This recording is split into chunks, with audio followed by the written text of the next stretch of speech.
E aí, meu povo, professor Andreas na área, professor de Física. Tô aqui contigo mais uma vez pra gente resolver essa provinha que foi simulado, aplicado pela UFPR, né? Agora em 2026. E, meu, se você não fez ainda esse simulado, para esse vídeo agora. Vá fazer ele como simulado. Nem pense em fatiar, vou fazer só Física agora, amanhã eu faço Química. Não, faça como simulado, porque isso aí vale horas. Esse simulado aí pra você perceber como que a UFPR ela tá vindo nesse novo formato, tá bom? Pra mim, sinceramente, comentando um pouquinho sobre a prova, foi uma pequena grande decepção, tá? Por quê?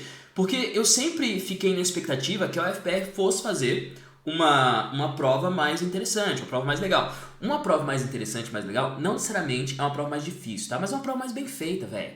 Uma prova mais bem feita. Olha essa primeira questão.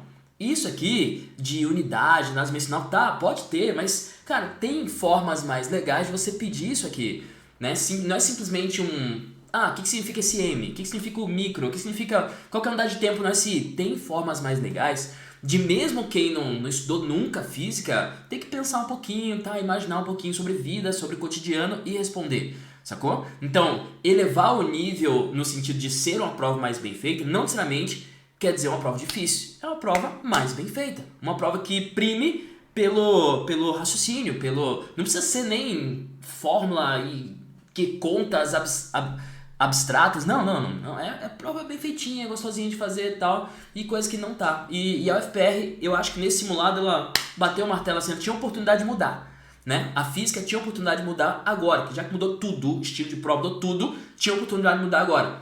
Não quis. Então bateu o martelo e falou assim, pô, esse é o nosso estilo e acabou. E tá tudo certo, tá? Então, nós já sabemos o estilo da UFPR, é uma prova que prima pelas questões de razão, tiveram 4 questões de razão nessa prova, certo?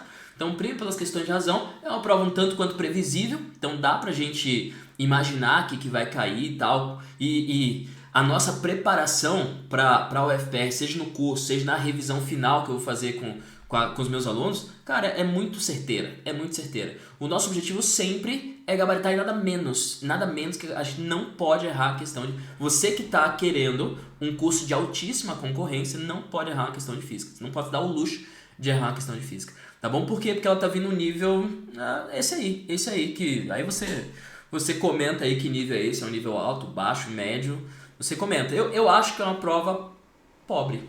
Eu acho que é uma prova meio pobre, assim. Essa é a minha concepção, tá? A minha opinião, beleza? Mas vamos resolver essa prova aqui, junto, together, forever, e daí explicar alguns detalhezinhos que você tem que lembrar pra prova em si que vai acontecer no final do ano, né? Em ciência, é comum o uso de prefixos, múltiplos e submúltiplos, para representar grandezas muito grandes ou muito pequenas. Nesse sentido, o prefixo emão, no valor de 50 megajoules, esse emão é mega, não é mili, não é micro, é mega, né? Se é mega, é 10 a sexta. Então não tem nem o que falar aqui, é simplesmente mega, 10 a sexta e acabou, certo? Podia ser micro 10 a menos 6, mili 10 a menos 3, né? Do joule. Mas o mega é 10 a sexta. Podia ser giga 10 a nona, né? Enfim, então você tem que decorar toda essa galera aí, mas na verdade você já tinha que saber, né? Desde sempre. Por favor, você tá num pré-vestibular, você tem que saber isso aí. Mas beleza, vamos pra próxima. A questão 17, ela fala o seguinte, ó. Um objeto está se movendo em um movimento retilíneo uniforme, MRU. MRU, bonitinho e tal. Ele parte da posição 3 metros no tempo igual a 0. Então, no início, ele está na posição 3 metros. E passa pela posição 9 metros no tempo igual a 3. Tá, essa aqui, você não precisa, se você não quiser, usar fórmula e tal. Você pode, MRU, como é velocidade constante, você pode fazer regra de 3, você pode só imaginar, você pode fazer o que você pode fazer de cabeça, tá? Então não tem grilo nenhum. MRU, e principalmente nesse estilo de questão, você pode só fazer direto pensando tal. Por exemplo, ó, se ele sai do 3 e vai pro 9 em 3 segundos, quer dizer que ele anda 6 metros, 3 ao 9, ele anda 6 metros em 3 segundos, certo? Qual que é a velocidade dele? Aí você pode usar a velocidade igual a distância por tempo, por exemplo, ou você já fez de cabeça, né? A velocidade, eu quero saber, a distância é 6 metros, porque ele foi do 3 até o 9, 6 metros em 3 segundos. Então a velocidade dele é 2 metros por segundo, certo? Daí ele pergunta, a alternativa que apresenta o valor da posição que ele vai estar quando tiver nos 7 segundos. Qual que é a posição que ele vai estar nos 7 segundos? Daí você pode fazer o que você quiser. Eu vou fazer pela equação, tá? Só para usar a equação. S é igual a S0 mais VT, ele quer em 7 segundos, né? Qual que é a posição inicial do cara? A posição inicial do cara é o 3 metros, né? Qual que é a posição final? É isso que ele quer saber. A velocidade é 2, que a gente acabou de calcular, e o tempo de 7 segundos. Aí fica 2 vezes 7 dá 14, 14 mais 3 dá 17. Então a posição final dele vai ser no metro 17. Só cuidado com os detalhezinhos, né? Então, às vezes pode vir um tipo de pegadinha. Não veio nessa questão. Mas é tipo assim, no tempo de 7 segundos, ele está na posição 17. Ele não andou 17 metros. Confere? Então, às vezes, pra tua prova que vai vir no final do ano, pô, fica ligado. Às vezes, por ser uma prova, talvez um nível que a galera acha mais fácil, a galera entra meio que de salto alto, daí um detalhezinho te faz escorregar e você perde uma questão de bobeira. E você não pode perder a questão de bobeira. Então, a prova de física, quando você for fazer, faz com muito carinho, muita atenção. Vai ser rápido, vai ser rapidinho, mas faz com muito carinho, muita atenção para não errar bobeira. Fechou? Tá, então a letra correta é a letra B, 17 metros. Beleza? Eu usei S, porque eu sou acostumado a usar sorvete, mas a Federal usa X, mas tudo bem, é só trocar a letrinha, tá bom? Então X igual a 17 metros. Beleza, então, questão 17 foi. A questão 18 veio aquela velha pegadinha que a UFPR vem cobrando essa pegadinha recentemente, né? Que é o seguinte, ó. Um objeto está se movendo sobre a linha reta em um movimento uniformemente variável, ou MRV. Tá, baixou o número de questões, olha só. Talvez eu esteja ficando muito crítico, né? Não sei. Coloca aí nos comentários se eu tô muito crítico, vai.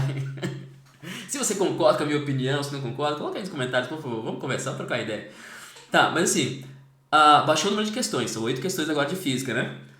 E daí, uma questão é de MRU, a outra é de MRV. Pô, tem conteúdo pra caramba na física. Não dá pra espalhar isso aí, não? O que você acha?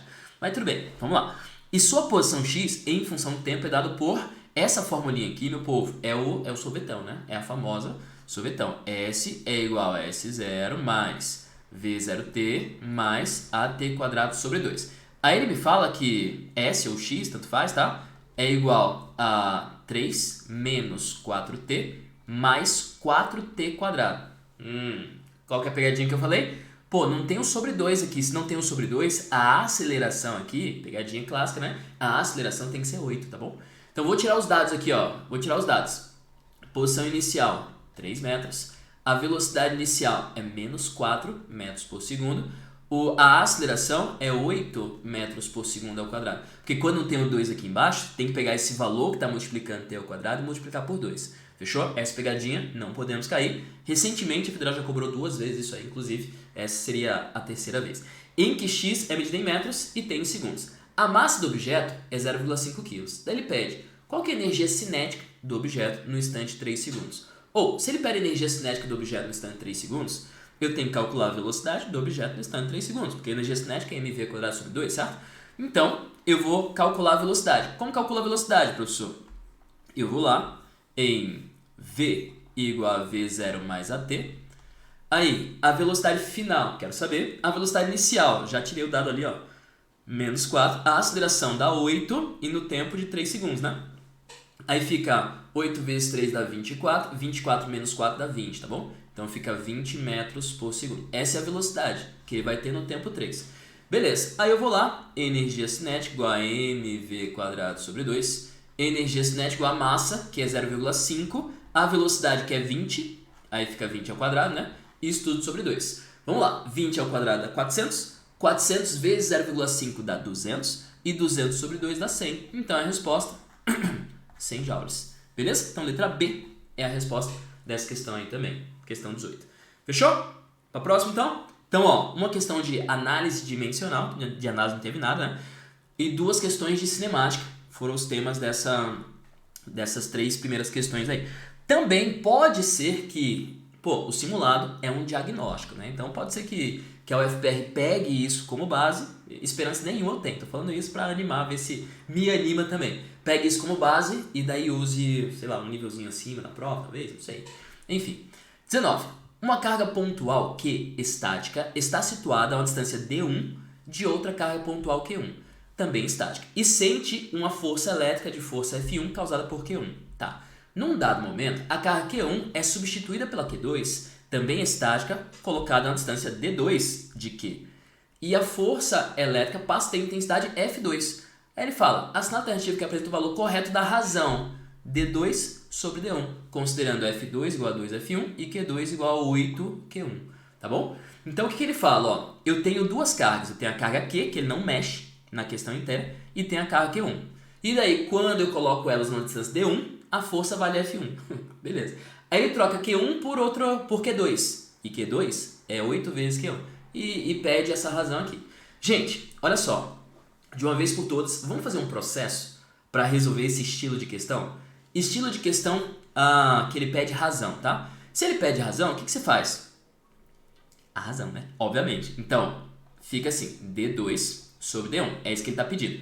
Aí você pensa, pô, qual que é a fórmula que eu vou usar aqui? E é isso que você vai pensar em todas as questões, tá? Qual que é a fórmula que eu vou usar aqui? Claramente, ele está usando a lei de Coulomb, né? F é igual a K vezes Q1 vezes Q sobre a distância elevado ao quadrado. Nesse caso, a distância D1. E essa aqui é a força F1.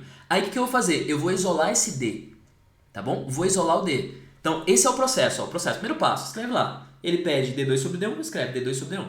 Depois, isola o que você quer para você poder substituir ali. Então, eu vou isolar o D aqui, ó. Vai ficar D1 ao quadrado é igual a K vezes Q1 vezes Q sobre F1. Ó, isolei o D1. Beleza. Isolei o D1, agora eu vou colocar aqui, ó. Então, D2 seria o equivalente de D2. Deixa eu fazer um tracinho aqui mais retinho.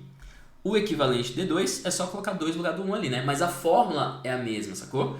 Então, isso aqui vai ser D1 igual a raiz de K, Q1 vezes Q sobre F1, né? Pô, e o D2? Raiz de K vezes Q2 vezes Q sobre F2. E o D1? Raiz de K vezes Q1 vezes Q sobre F1. Sacou? Então você isola o que você quer e joga ali. Fechou? Aí depois organiza. Organiza como, professor? Repete a primeira, multiplica pelo inverso da segunda. Confere? Então, ó, repete a primeira, raiz. Só um detalhe. A raiz eu posso deixar assim, ó. Se tá a raiz em cima e a raiz embaixo, eu coloco raiz nele inteiro, tá bom? Então fica, repete a primeira, ó. K vezes Q2 vezes Q sobre F2. Aí, multiplica pelo inverso da segunda. F1 sobre K vezes Q1 vezes Q. E a raiz está nele inteiro, porque se está em cima e está embaixo, então está nele inteiro. Posso colocar nele inteiro, tá bom? Então, faço isso aqui, ó. Então, ó o processo. Eu escrevi, joguei na fórmula, isolei o que eu queria, joguei a formulinha ali. Vai ficar a divisão de fração? Antes de fazer qualquer coisa, repete a primeira, multiplica pela segunda. Organiza, meu.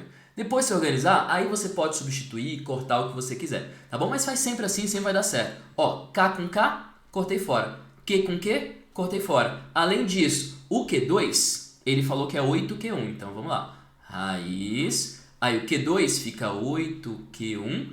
E o F2, ele falou que é 2F1. Então, 8Q1 vezes F1 sobre o F2, 2F1. 2F1 vezes Q1. Aí Q1 com Q1 corta fora, F1 com F1 corta fora. Fica a raiz de 8 sobre 2, que é raiz de 4. Então, D2 sobre D1 é igual a raiz de 4. D2 sobre D1 é igual a 2. É igual a 2. Tá aí. Professor, mas essa questão é difícil. Cara, essa questão, ela é talvez trabalhosa, não sei. Mas ela tem um processo. Você não tem que pensar muita coisa. Você tem que desenvolver uma matemática, né? Um algebrismo ali no caso. Então, D2 sobre D1 é igual a 2, tá bom? Então, resposta, letra C, dessa questãozinha aí. Mas é razão. Pediu razão, faz a razão. Coloca um em cima do outro. Joga a formulinha do que ele quer aqui. Organiza primeiro. Não sai cortando tudo. Organiza primeiro. Pá. Inverte o segundo. Multiplica. Aí, depois você vai jogar e vai cortar um bocado de coisa e acabou. Esse é o resultado, tá bom? Então, essa é a questão 19. Fechou? Belezinha?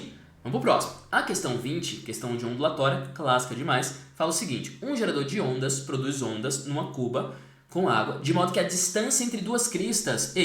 distância entre duas cristas é o quê? Em sequência, inclusive. É o comprimento de onda, né? Então, o comprimento de onda é 15 centímetros. 15 centímetros é a mesma coisa que 0,15 metros, confere? No SI. Só um detalhe, cuidado quando você for fazer a prova, de novo. Ela pode vir a cobrar alguma pegadinha? Pode. Note que ela colocou a distância entre duas cristas em sequência vale 15. Se ela tivesse colocado a distância entre duas cristas, sei lá, e tivesse colocado alguma coisa no meio, entre duas cristas, pulando uma crista, sei lá, enfim, aí você teria que interpretar mais legal, sacou? Mas ela colocou bem certinho duas cristas em sequência. Mas é uma possibilidade de pegadinha que pode vir a aparecer, tá? Então, a distância entre duas cristas ímpares, enfim, você entende o que eu quero falar?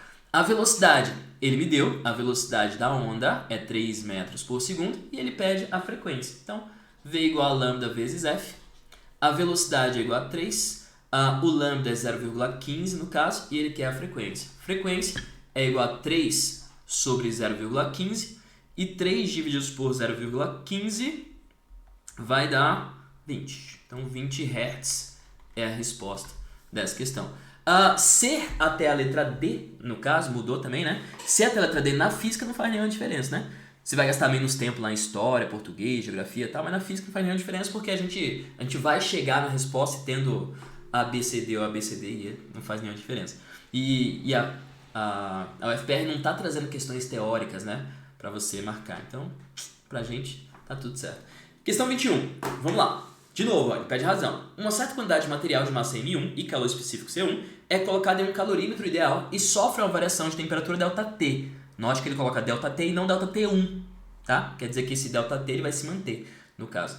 Quando recebe uma quantidade de calor Q1. Esse material é retirado e outro material de massa M2 e calor específico C2 é colocado no mesmo calorímetro e também sofre uma variação ΔT quando recebe uma quantidade de calor Q2. Não há mudança de fase durante esse processo e todo o calor fornecido é absorvido pelos materiais. Os calores específicos são constantes em toda a faixa de temperatura considerada. Saber que M2 é igual a 2M1 e Q2 é igual a 6Q1.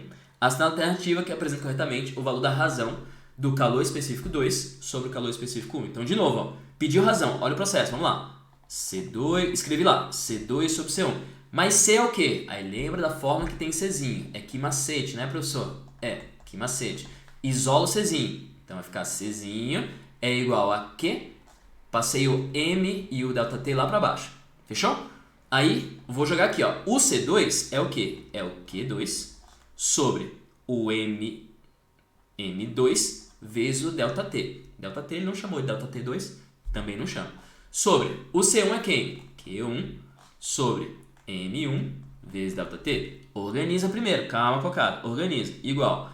Aí repete a primeira, M2 ΔT, e multiplica pelo inverso da segunda, M1 ΔT sobre Q1. Aí o ΔT e ΔT pode até cortar fora já. Fica, ele diz que Q2 é igual a 6Q1. Então, Q2, ó, 6Q1 vezes M1. E falou que M2 é igual a 2M1. Então, 2M1 vezes Q1. Então, só substituir o que tinha que substituir. Agora, ó, cortei, ó. Q1, Q1. Vai ficar 6 sobre 2, ó. 6 sobre 2 dá 3, né? Então, C2 sobre C1 é igual a 3. Você entendeu o processo? Sempre assim, sempre quando ele pede razão, relação, quando ele fala relacione, cara, é básico, pum, pum, colocou em cima do outro, isolou na formulinha, substituiu, organizou, não se embananar com as coisas, tá? E fechou. Então, letra B é a resposta aí dessa questão. Fechou? Mais uma, para a próxima. Questão 22 fala o seguinte: um feixe de luz passa de um meio onde o índice de refração vale N1 para o meio onde o índice de refração vale N2. Refração, tá? Nessa passagem, ocorre uma refração em que o ângulo de incidência vale θ1 e o ângulo de refração vale θ2. A velocidade da luz no meio 1 vale V1 e no meio 2 vale V2. Sabendo que sin de θ1 é igual a tanto, cosseno de θ1 é igual a tanto, sin de θ2, assinar a alternativa correta que apresenta o valor da razão, ó, V2 sobre V1 entre as velocidades da luz nos dois meios. Beleza, teve gente que achou isso aqui mais pesadinho. Eu até concordo, mas não sai do padrão. Pode ser mais pesadinho, porque envolve muito dado, V1, V2, cosseno, seno. Ele ainda coloca ali cosseno θ1, a gente nem usa cosseno θ1 nessa questão, seno θ2, cosseno θ2, enfim. Então, mas eu concordo, é mais pesadinho isso aqui. Mas também segue o mesmo padrão, então vamos fazer a mesma coisa. Então a razão, ele pede V2 sobre V1, né? Então, ó, V2 sobre V1, escrevi, ó, V2 sobre V1. Beleza, o que eu faço agora? Qual que é a forma que tem velocidade da luz nos dois meios e relaciona com o índice de refração. É uma fórmula que a Federal adora, que é N igual a C sobre V. O professor não lembrava dessa fórmula. Cara, essa fórmula aqui, a Federal já cobrou muitas vezes. Então, você que teve aula comigo, que vai fazer revisão comigo, a gente vai ver essa fórmula, cara, extensamente. Então, ó, V é igual a C sobre N, no caso. V é igual a C sobre N. Aí eu vou colocar aqui, ó, V2. V2 é C sobre N2. V1, professor, V1 é C sobre N1. Vou organizar, calma lá. Então fica C sobre N2, sempre organiza, tá? C sobre N2 vezes N1 sobre C. Aí o C com C cai fora. Aí fica N1 sobre N2. Mas, professor, ele não me deu a relação N1 sobre N2. Tá, não deu. Aí eu vou ter que fazer um segundo processo, que é quanto que vale N1 sobre N2? Aí eu vou lá para a lei de Snell, né? N1 seno de θ1 é igual a N2 vezes seno de θ2. Lembra dessa? Aí aqui eu vou saber quem que é N1 sobre N2. Ó, passo N2 para cá, fica N1 sobre N2, que é justamente o que eu quero, né? É igual seno de θ2 sobre seno de θ1. Então passei esse cara para cá. Então seno de θ2 sobre seno de θ1. Aí fica V2 sobre V1, então, que é o que eu quero, é igual a N1 sobre N2, que é o seno de θ2 sobre seno de θ1. Seno de θ2 ele deu que é raiz de 2 sobre 2, ó, raiz de 2 sobre 2. E o seno de θ1? Seno de θ1 é 1 sobre 4, 1 sobre 4. Organiza, calma, rapaz, organiza, velho. Raiz de 2 sobre 2, multiplique pelo inverso do segundo, 4 sobre 1. Aí fica 4 sobre 2 a 2, né? Fica 2 raiz de 2. Então a resposta, V2 sobre V1 é igual a 2 raiz de 2, letra A. Fechou? Então com calma, faz lá, papapá e tal. Pra você que tá assistindo isso aqui, professor, isso aí eu acho difícil, a física, pra quem tá batalhando com a física ali, que tem uma certa história com a física no caso, não vou bem em física e tal, e acha que isso aqui é uma questão que pode complicar, cara, você tem que batalhar, você tem que percorrer um caminho que vai te ajudar. E daí eu posso te oferecer esse caminho porque eu tenho um curso de extensivo, de semi também, um curso de revisão para o UFPR, quando chegar próximo, 3 semanas focado no UFPR, e a gente vê exatamente isso aqui, exatamente quando cai, como cai. Tá? Então, se você tem mais dificuldade em física e quer suplantar isso aí, cara, converse que a gente resolve, tá bom? Então, questão 22 foi, questão 23 e a última questão já, né? Já é a última questão essa aí. E ela fala o seguinte, ó, um circuito apresentado na figura ao lado é formado por 3 resistores de resistência R1, R2, R3, respectivamente ligados a uma fonte de tensão constante que produz uma diferença de potencial ΔV, ó, a diferença de potencial ΔV na associação. Considere que os 3 resistores são iguais e vale R, tá? Os fios de ligação têm resistências expressivas. Na situação mostrada na figura, a potência dissipada pela associação de resistores vale P1. Tá? Suponha que o resistor de resistência R2 seja removido, sem alterar mais nada no restante do circuito. Nesse caso, a potência dissipada agora vai ser P2. Ele pede, qual que é a razão? P2 sobre P1. Vamos lá, o que a gente faz? Nosso esqueminha. P2 sobre P1 é o que ele pede. Tá, mas aqui cuidado. Qual fórmula eu vou usar agora? Porque potência tem pelo menos umas 3 fórmulas, né? Piu, piriri, pururu. O que você tem que lembrar na hora de escolher a fórmula de potência? Você tem que lembrar que você tem que escolher a fórmula que tem pelo menos uma coisa que não muda. Tipo, a resistência vai mudar, porque ele já falou. A resistência total do meu sistema vai mudar. Só que o que não vai mudar? Quando eu mudar a resistência ali, a resistência equivalente, o que não vai mudar? A DDP da pilha, velho. A DDP da pilha é ΔV e acabou, sacou?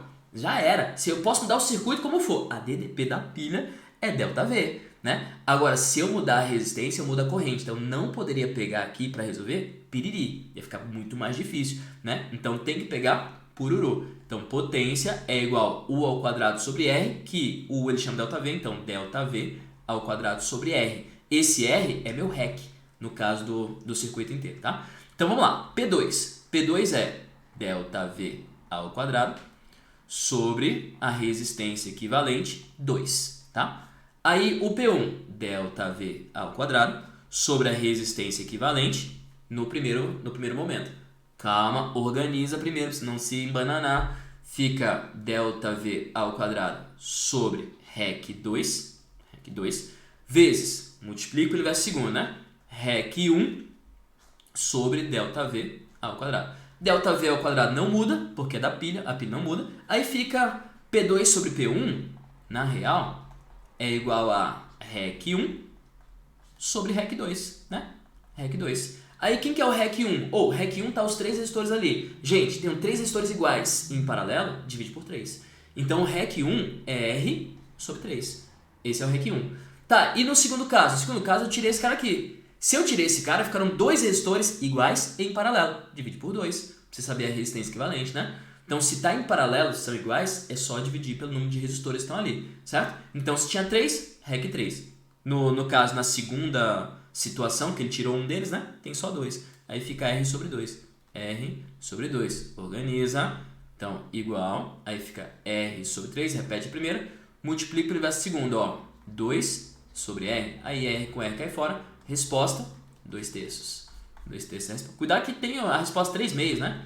Mas a resposta é 2/3. Tá bom? Então, acabou, né? Essa foi a última, né? Ó, que rapidinho. Então essa foi a prova de física do simulado do FPR. Gente, você sabe exatamente para o que você tem que se preparar. É isso. Se você estiver com dificuldade, corre atrás dessa preparação específica, essa prova. Você tem que e você vai. E você tem muita capacidade de gabaritar essa prova. Se quiser ajuda, eu posso te ajudar, porque eu tenho um curso específico para isso. Só vem falar comigo, seja aqui no YouTube, seja no Instagram, seja onde for, me procura, que eu posso te ajudar. Fechou? É isso. Muito obrigadinho. Até a próxima. Tchau.